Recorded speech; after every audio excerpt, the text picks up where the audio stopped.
Sa ngalan ng Ama at ng Anak at ng Espiritu Santo, Amen. ang pagpapala ng ating Panginoong Hesukristo, ang pag-ibig ng Diyos Ama, at ang pakikipagkaisa ng Espiritu Santo naway sumainyong lahat. At sumaiyo rin. Mga kapatid, tinipon tayo bilang mga kaanib na angkan ng Diyos, kaya dumulog tayo sa maawaing Panginoong nagpapatawad ng lubos. Sinugong tagapagpagaling sa mga nagsisisi, Panginoon, kaawaan mo kami. Panginoon, kaawaan mo kami.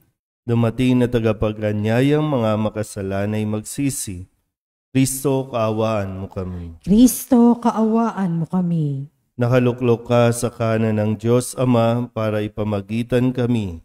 Panginoon, kaawaan mo kami. Panginoon, kaawaan mo kami. Kaawaan tayo na makapangyarihang Diyos, patawarin tayo sa ating mga kasalanan at patnubayan tayo sa buhay na walang hanggan. Amen. Manalangin tayo. Ama naming makapangyarihan, ipagkaloob mong kami magkamit kailanman ng kalusugan at kagalingan sa aming katawan at kalooban.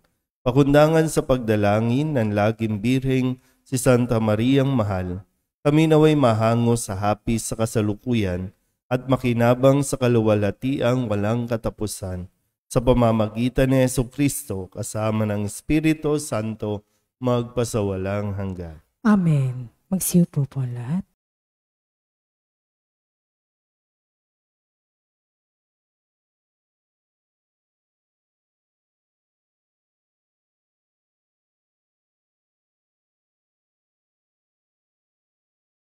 Pagbasa mula sa aklat ni Ruth.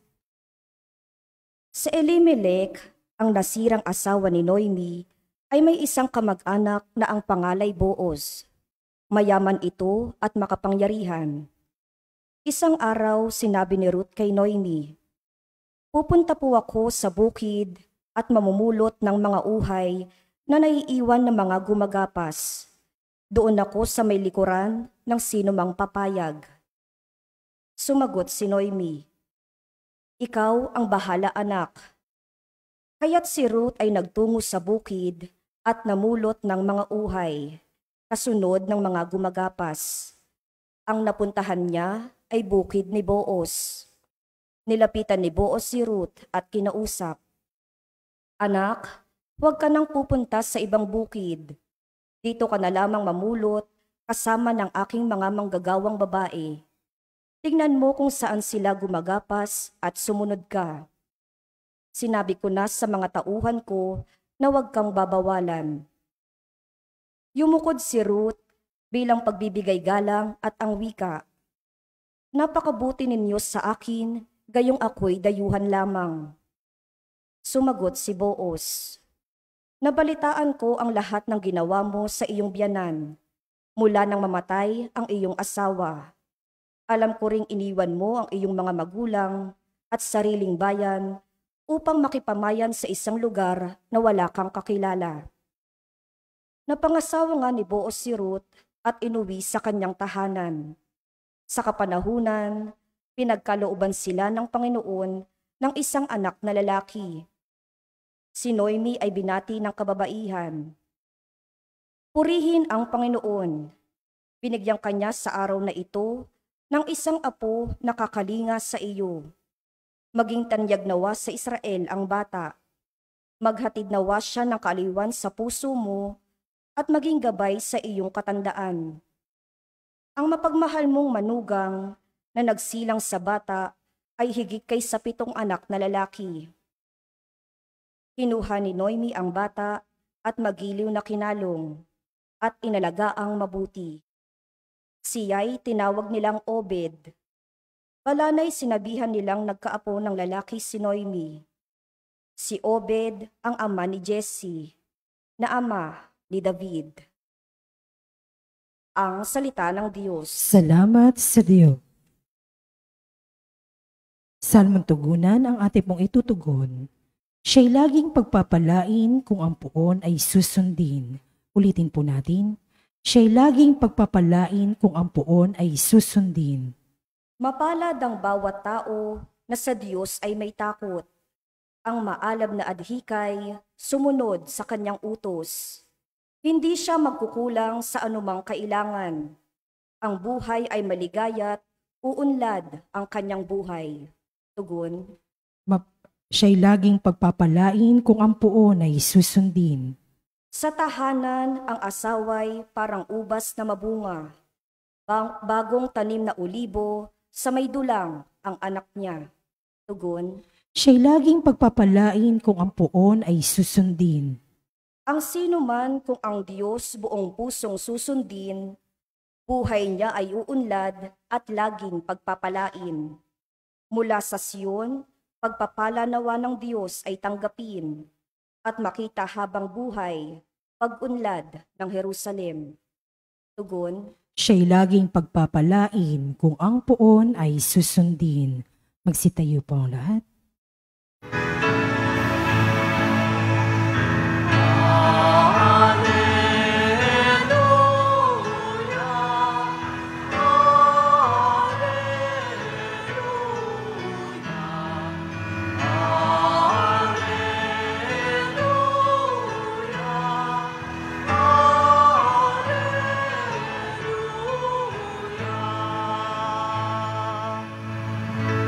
Sa daigdig ay laganap, liwanag na sumisikat, salitang buhay ng lahat.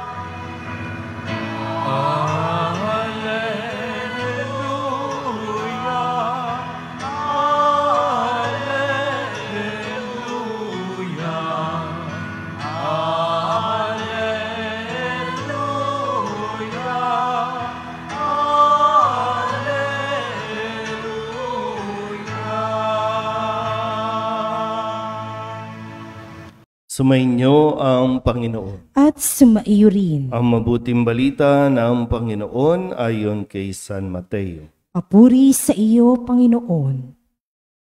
Noong panahong iyon, sinabi ni Jesus sa mga tao at sa kanyang mga alagad, ang mga iskriba at ang mga pariseyo ang kinikilalang tagapagpaliwanag ng kautusan ni Moises.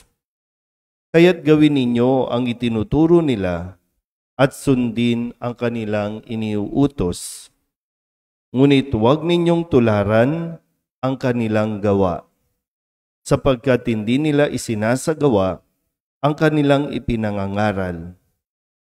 Nagbibigkis sila ng mabibigat na dalahin at ipinapasan sa mga tao. Ngunit ni daliri ay ayaw nilang igalaw upang tumulong sa pagdadala ng mga iyon. Pawang pakitang tao ang kanilang mga gawa. Nilalaparan nila ang kanilang mga pilakterya at inahabaan ang palawid sa laylayan ng kanilang mga damit. Ang ibig nila'y ang mga upuang pandangal sa mga piging at ang mga tanging luklukan sa mga sinagoga. Ang ibig nila'y pagpugayan sila sa mga liwasang bayan at tawaging guro. Ngunit kayo, huwag kayong patawag na guro, sapagkat iisa ang inyong guro, at kayong lahat ay magkakapatid.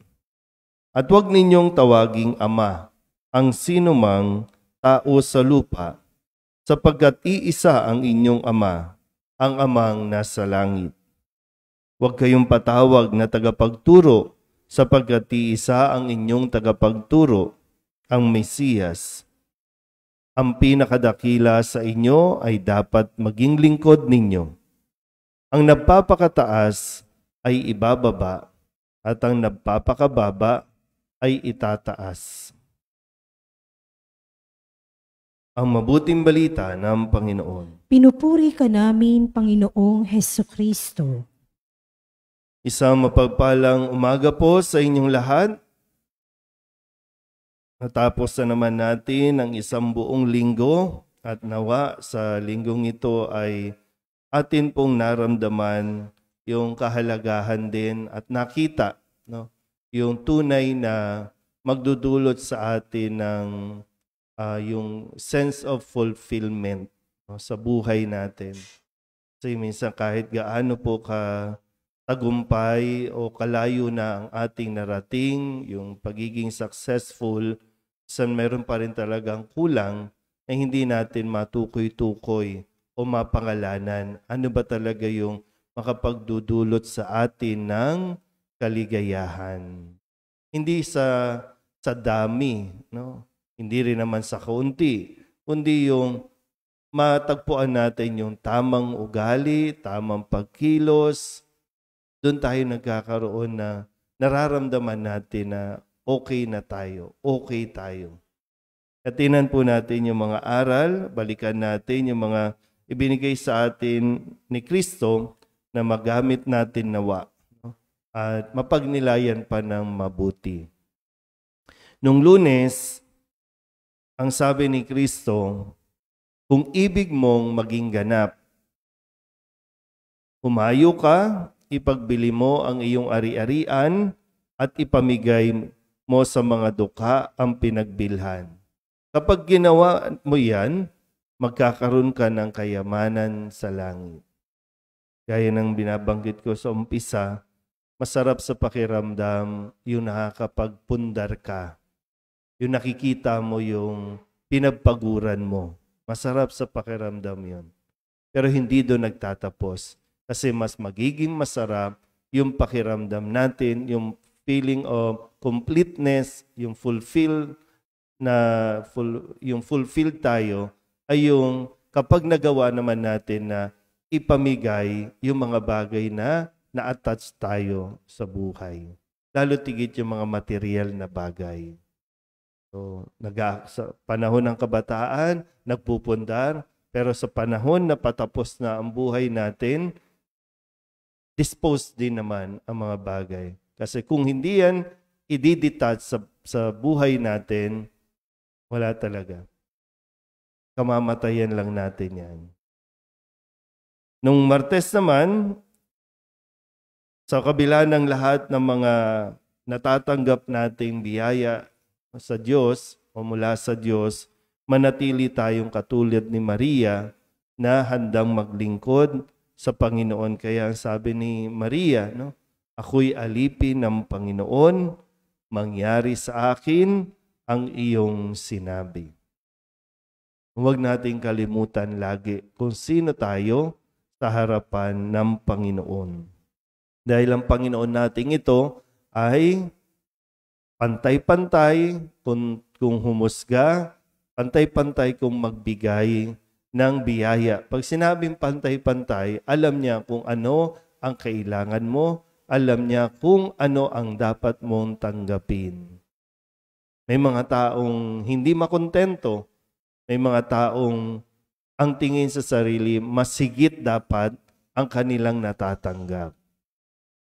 Kaya nga sabi po, yung paalala sa atin, nung Miyerkules, nung kini-question nung ilang manggagawa yung may-ari ng ubasan sa pagbibigay ng pantay na sahod sa kanyang mga inupahang manggagawa, ang sagot niya, no, na sinasabi, ganito ang Panginoon natin. Wala ba akong karapatang gawin ang aking maibigan sa ari-arian ko o naiinggit ka lang sa aking kabutihang loob? Nung Huwebes, ang sabi naman ni Kristo, nang ipakilala niya, nang kilalanin siya ni Bartolome, ipinakilala naman siya sa mga tao. At ang sabi niya, masdan ninyo ang isang tunay na Israelita, siya'y hindi magdaraya. Ang pinapaalala din sa atin, maging totoo tayo sa ating sinasabi, sa atin pong ginagawa o ipinapakita sa lahat ng tao. Minsan yung malaman natin, no? Alamin natin kung kailan tayo dapat nagpapakatotoo. Pero ikaw at sa Diyos, laging dapat maging totoo. At yung kahapon, no, ipinaalala sa atin ni Kristo kung ano ang pinakamahalagang utos na hindi natin dapat kakaligtaan.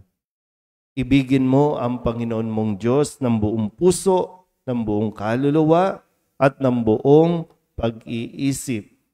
Ito ang pinakamahalagang utos. Aanin mo ang talino, ang tagumpay, kung hindi mo alam paano umibig sa Diyos ng buong puso, buong kaluluwa, at buong pag-iisip. Ngayong Sabado, yung realidad na mayroong mga taong magaling lang magsalita.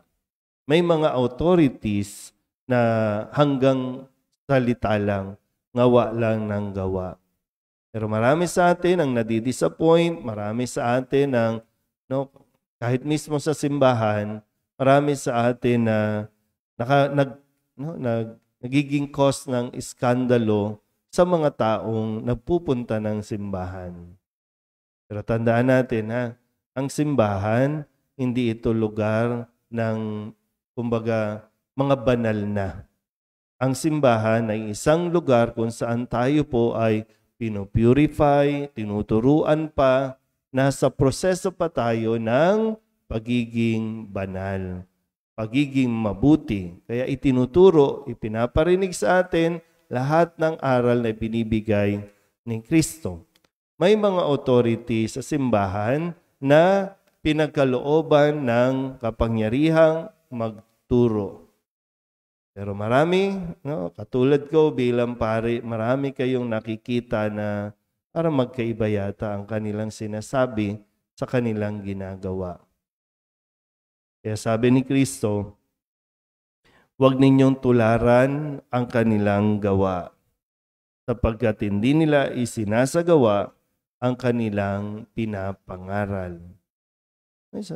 Tingnan natin, mayroon namang tama naman ang sinasabi. Minsan, halimbawa ako, tama naman ang sinasabi ko. Sana, Hindi naman siguro heretic, hindi naman siguro tungkol sa sarili ko.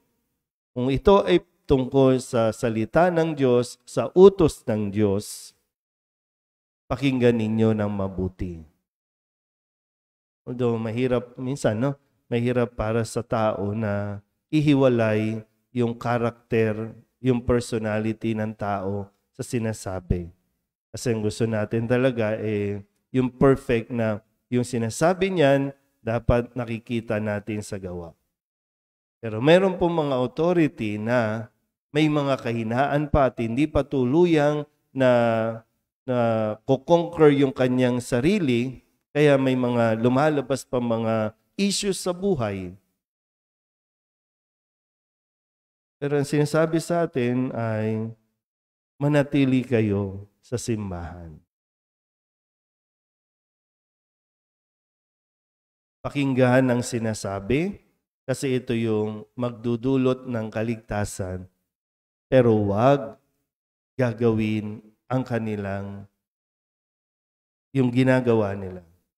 Sa mga kabataan dito minsan, unti-unti nagkakaisip na kayo, nakikita na ninyo kung ano ang tama at mali. Halimbawa, ang pinaka-close na authority sa inyo, ang mga magulang. Sasabihin sa inyo ng mga magulang, bawal yan, wag yan. Pero nakikita ninyong ginagawa nila yon. Mas papakinggan natin, kaya nga ang sabi, ibigin mo ang Diyos ng buong puso, kaluluwa, pag-iisip. Ang Diyos pa rin ang mataas sa ating lahat. Hindi ang pari, hindi ang magulang, kailangan sundin ng magulang. Pero kapag sinasabi natin, parang nagkokontra, pag sinabi mo, huwag kang iinom, pero nakikita mong umiinom, sundin mo ang kanilang sinasabi, huwag mong gagawin ang kanilang ginagawa. Very challenging. O yung hamon sa ating lahat na nagfi-feeling, minsan po, nagfi-feeling, alam na natin ang lahat ng bagay, nagfi-feeling na tayo po ang dapat masunod, pero pumapalya naman tayo sa pagsasabuhay ng ating mga sinasabi. Ito yung mga karakter, no, ng mga taong kailangan nating mapagnilayan upang sa ganon hindi natin magawa o maulit ang kanila pong pagkakamali. Kasama natin lagi ang mahal na Birhen ng Soledad upang tayo din po ay kanyang alalayan at gabayan. Amen?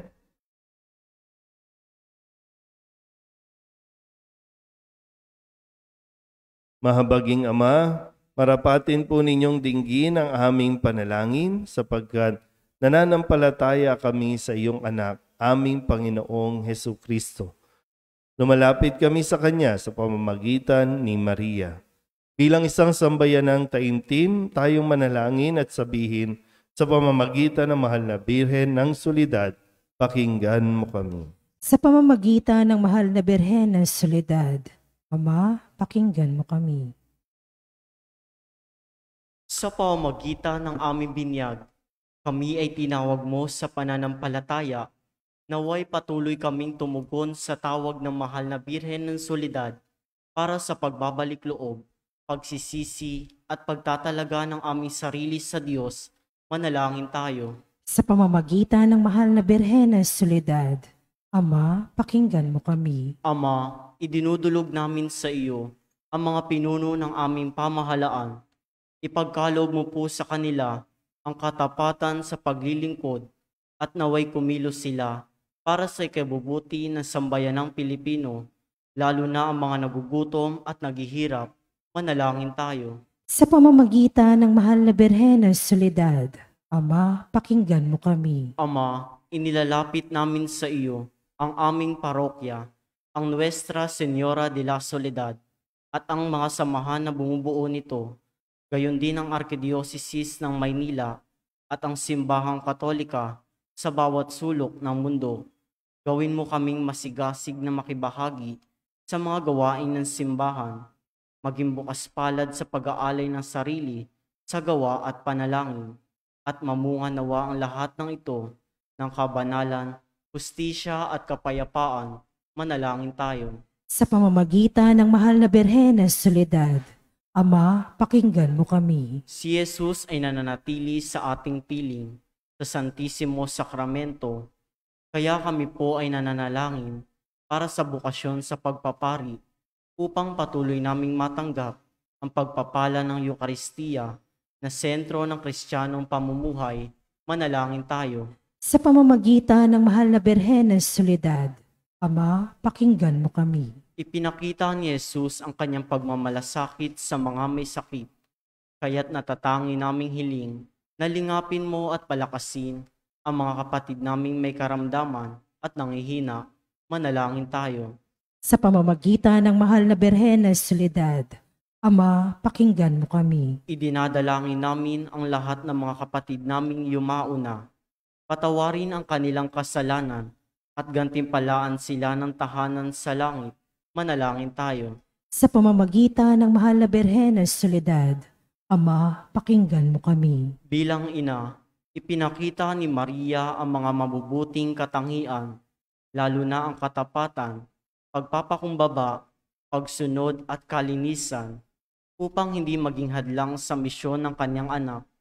Kaya itinataas namin sa iyo ang mga kababaihan at mga ina ng tahanan na pagkalooban mo sila ng puso tulad ng kay Maria at maging inspirasyon nawa sila ng aming pamayanan at ng bawat mag-anak. Manalangin tayo. Sa pamamagitan ng mahal na Birhen ng Soledad, Ama, pakinggan mo kami. Idulog din natin sa Panginoon ang ating mga personal na kahilingan at mga panalangin para sa ating mga pamilya. Ganon din ang mga kahilingan ng mga nanonood sa online. Lahat ng mga misang pasasalamat, espesyal na intensyon at ang mga kaluluwa na iniling na ipagdasal sa misang ito.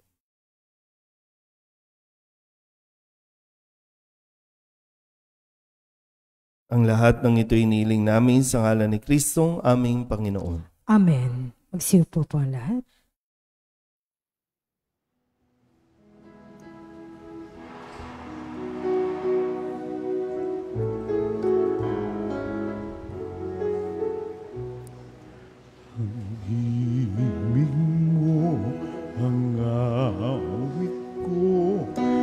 lahat ng ito'y nagmula sa iyo, muling ihahandog sa iyo, buong puso kong inaalay sa iyo. O Diyos, o Panginoon, lahat ay biyayang aming inampon, aming buhay at kakayahan, ito'y para lamang sa iyong kaluwalhatian.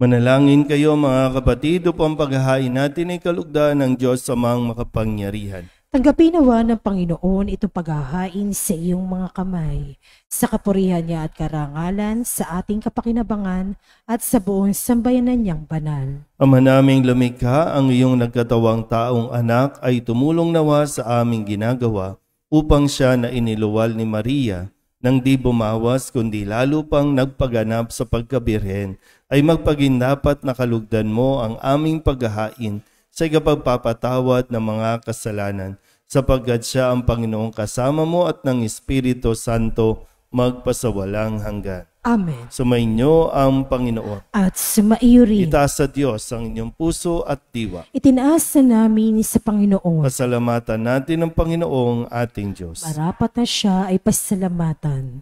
Ama naming makapangyarihan, tunay nga marapat na ikaw ay aming pasalamatan. Bukod mong pinagpalang maging ina ni Jesucristo, ang mahal na birheng napupuri at nagagalak sa iyo. Ikaw ang gumawa ng tanang dakilang bagay, ikaw ang lumilingap sa lahat kailanman.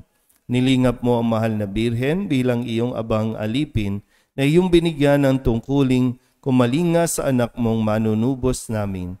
Kaya kaysa ng mga anghel nagsisiawit ng papuri sa iyo nang walang humpay sa kalangitan, kami nagbubunyi sa iyong kadakilaan.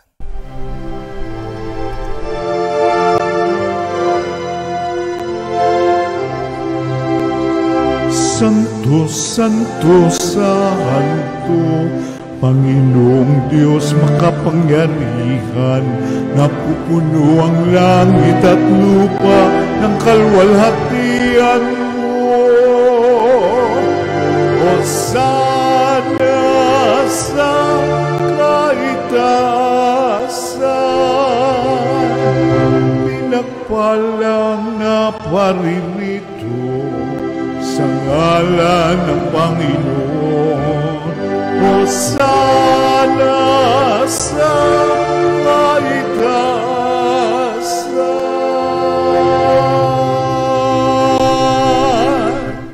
Ama naming banal, ikaw ang bukal ng tanang kabanalan, kaya't sa pamamagitan ng iyong Espiritu, gawin mong banal ang kaloob na ito upang para sa aming maging katawan at dugo ng aming Panginoong Jesucristo.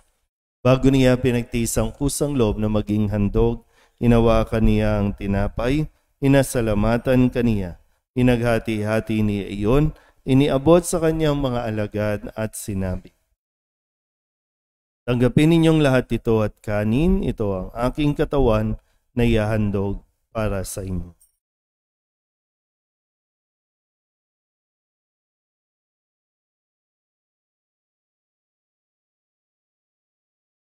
Gayun din naman nang matapos ang hapunan, hinawakan niya ang kalis, muli kaniyang pinasalamatan. Iniabot niya ang kalis sa kanyang mga alagad at sinabi, tanggapin ninyong lahat ito at inumin. Ito ang kalis ng aking dugo, ng bago at walang hanggang tipan. Ang aking dugo na ibubuhos para sa inyo at para sa lahat sa ikapagpapatawad ng mga kasalanan. Gawin ninyo ito sa pag-alaala sa akin.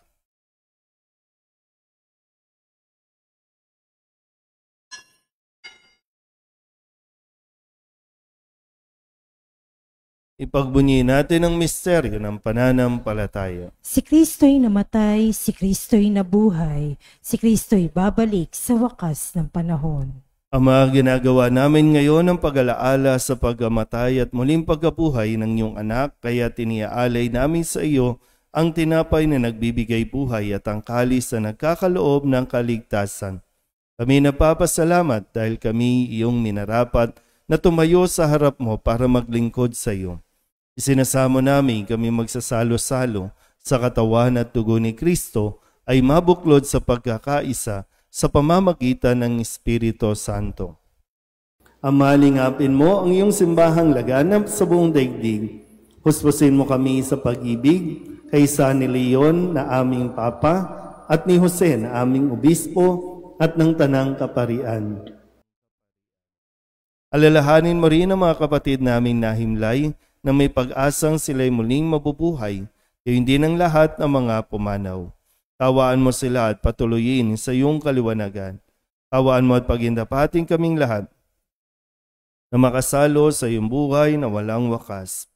Kaysa na mahal na Birhen Maria na ina ng Diyos, ng kabiyak ng puso niyang si San Jose, kaysa ng mga apostol at ng lahat ng mga banal na namuhay dito sa daigdig ng kalugod-lugod sa iyo, may pagdiwang nawa namin ang papupuri sa igararangal mo sa pamamagitan ng iyong anak, aming Panginoong Hesu Kristo. Sa pamamagitan ni Kristo, kasama niya sa Kanya, ang lahat ng parangal at papuri ay sa iyo, Diyos amang makapangyarihan, kasama ng Espiritu Santo, magpasawalang hanggan.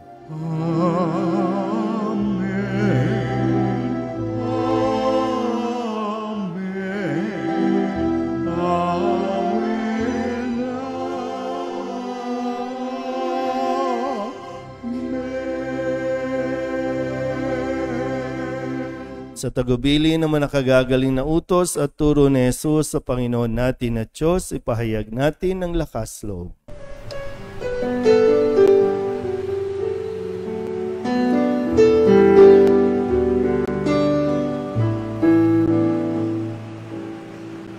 Ama namin, sumasalangit ka, sambahin ang ngalan mo, mapasa amin ang kaharian mo, sundin ang loob mo, dito sa lupa para ng sa langit. Bigyan mo po kami ngayon ng aming kakanin sa araw-araw at patawarin mo kami sa aming mga sala, para ng pagpapatawan namin sa nagkakasala sa amin, at huwag mo kaming ipagdulot sa tukso, at yadya mo kami sa lahat ng masama. Hinihiling namin kami iadya sa lahat ng masama, pagkalooban ng kapayapaan araw-araw, iligtas sa kasalanan at ilayo sa lahat ng kapahamakan, samantalang aming pinananabikan ang dakilang araw ng pagpapahayag ng tagapagligtas naming sa Yesu Kristo. Sapagkat iyo ang kaharian at ang kapangyarihan at ang kapurihan magpakailanman. Amen. Panginoong Hesu Kristo, sinabi mo sa iyong mga apostol, kapayapaan ang iniiwan ko sa inyo, ang aking kapayapaan ang binibigay ko sa inyo. Tunghayan mo ang aming pananampalataya at huwag ang aming mga pagkakasala. Pagkalooban mo kami ng kapayapaan at pagkakaisa ayon sa iyong kalooban, kasama ng Espiritu Santo, magpasawalang hanggan. Amen. Ang kapayapaan ng Panginoon ay laging sumainyo. At sumaiyo rin. Magbigayan po tayo ng kapayapaan sa isa't isa.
Ito ang kordero ng Diyos. Ito ang nag-aalis ng kasalanan ng sanlibutan. Mapalad ang mga inaanyayahan sa kanyang piging. Panginoon, hindi ako karapat-dapat na magpatuloy sa iyo, ngunit sa isang salita mo lamang ay gagaling ako.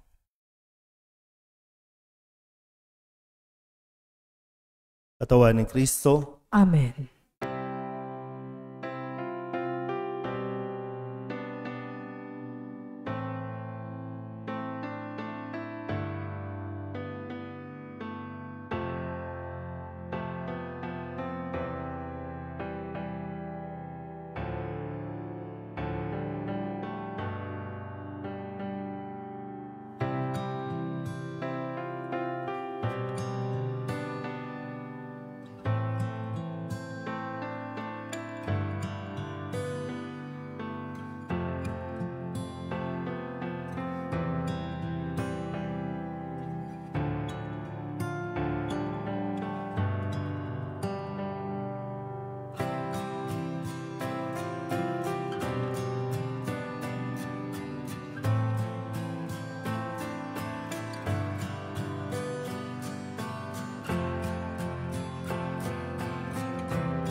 Manalangin tayo. Ama naming mapagmahal, sa pagsasalo namin sa banal na pakikinabang, ang iyong kagandahang loob ay aming hinihiling upang ang pagpaparangal namin sa mahal na Birhen at pagtulad namin sa Kanya ay magpagindapat na aming paglingkuran ang pagganap sa kaloob mong kaligtasan sa pamamagitan ni Jesucristo kasama ng Espiritu Santo magpasawalang hanggan. Amen. Sumainyo ang Panginoon. At sumaiyo rin. At pagpalain kayo ng makapangyarihang Diyos, Ama at Anak, Espiritu Santo. Amen. Tapos ang banal na misa, humayo tayo sa kapayapaan ni Kristo. Salamat sa Diyos. Cristo Padre Jesus Nazareno, sinasamba ka namin. Pinipintungo ka namin, aral mo ang aming buhay at kaligtasan. Nuestro Padre Jesus Nazareno, iligtas mo kami sa kasalanan. Ang krus mong kinamatayan ay sagisag ng aming kaligtasan. Nuestro Padre Jesus Nazareno, dinarangal ka na amin. Nuestro Padre Jesus Nazareno, nilulwalhati ka namin.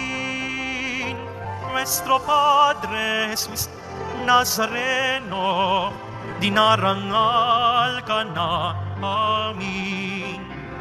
Nuestro Padre Jesus Nazareno, nilulwalhati ka namin.